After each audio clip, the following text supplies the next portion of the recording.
Oke teman-teman, sekarang kita akan bahas komponen selanjutnya yaitu virtual environment pada Python. Nah, di sesi sebelumnya kita sudah beberapa kali menyinggung tentang virtual environment di Python. Apa itu virtual environment di Python? Nah, kita akan coba bahas lebih mendalam. Jadi, virtual environment itu merupakan salah satu best practice yang penting dalam pengembangan Python. Kenapa kita perlu pakai virtual environment? Nah, bayangin kita memiliki beberapa proyek Python di komputer kita. Mungkin project A itu butuh sebuah library dengan versi katakanlah 2.20.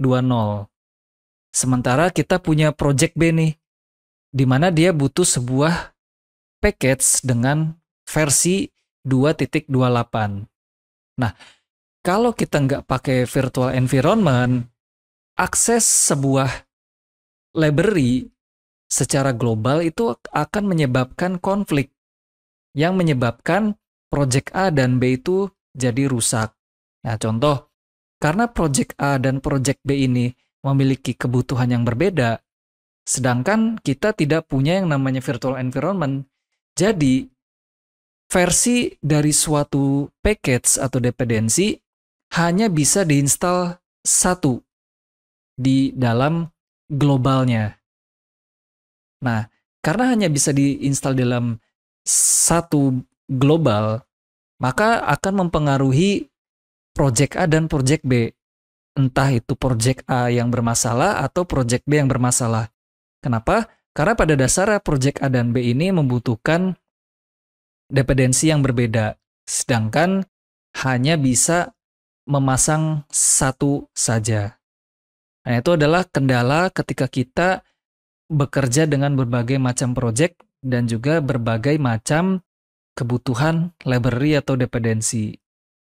Nah, untuk mengatasinya, kita bisa mengimplementasikan yang namanya virtual environment. Gimana caranya? Nah, virtual environment ini akan menciptakan isolasi dari setiap proyek. Oke, setiap environment itu juga memiliki versi Python dan kumpulan package-nya sendiri. Jadi karena kita sekarang udah mengisolasi project A dan project B. Setiap project itu memiliki kebutuhannya masing-masing yang tidak terikat dan bergantung dengan project lainnya. Contoh, di project A itu menggunakan Python versi 3.9 misalnya. Tapi di project B itu menggunakan 3.4 misalnya. Dan juga dari sisi package, A dan B memiliki versi yang beda-beda. Nah, tapi sekarang udah nggak masalah lagi.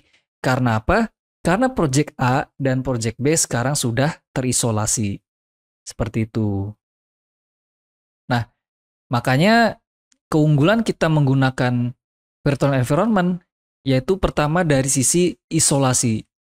Package yang diinstal untuk satu proyek itu tidak akan mengganggu proyek lainnya. Dan juga reproducibility dengan log file. Nah, ini kita sudah bahas sedikit sebelumnya. Kita dapat memastikan bahwa semua orang yang bekerja pada proyek yang sama akan memiliki dependensi atau library yang juga persis sama karena dengan bantuan log file. Nah, dan juga ketika kita mengimplementasi virtual environment, lingkungan global kita akan tetap bersih sehingga terhindar dari masalah konflik dependensi. Nah, ini gambaran detailnya atau visualisasi mengenai virtual environment. Ketika kita memiliki berbagai macam proyek, sekarang sudah tidak masalah lagi karena setiap proyek sekarang diisolasi dengan environment-nya masing-masing. Contoh, environment 1 Python yang digunakan versi 2.7 dan third-party library-nya ada NumPy dan Matplotlib. Sedangkan di virtual environment 2 menggunakan versi 3.6 di mana package-nya yaitu ada Pandas dan PySpark. Dan juga yang terakhir menggunakan Python versi 3.10. Dan juga masing-masing package-nya pun berbeda dari virtual environment lainnya. Tapi seperti ini sekarang udah nggak masalah lagi. Karena setiap project akan terbatas pada isolasinya sendiri, yaitu virtual environment. Seperti itu. Nah, karena kita nanti menggunakan UV, UV juga bisa mengimplementasikan virtual environment.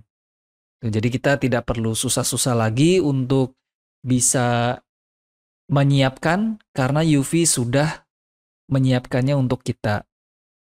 Seperti itu. Nah, ini terkait tentang virtual environment yang nantinya akan kita gunakan terus ketika menjalankan project berbasis Fast API.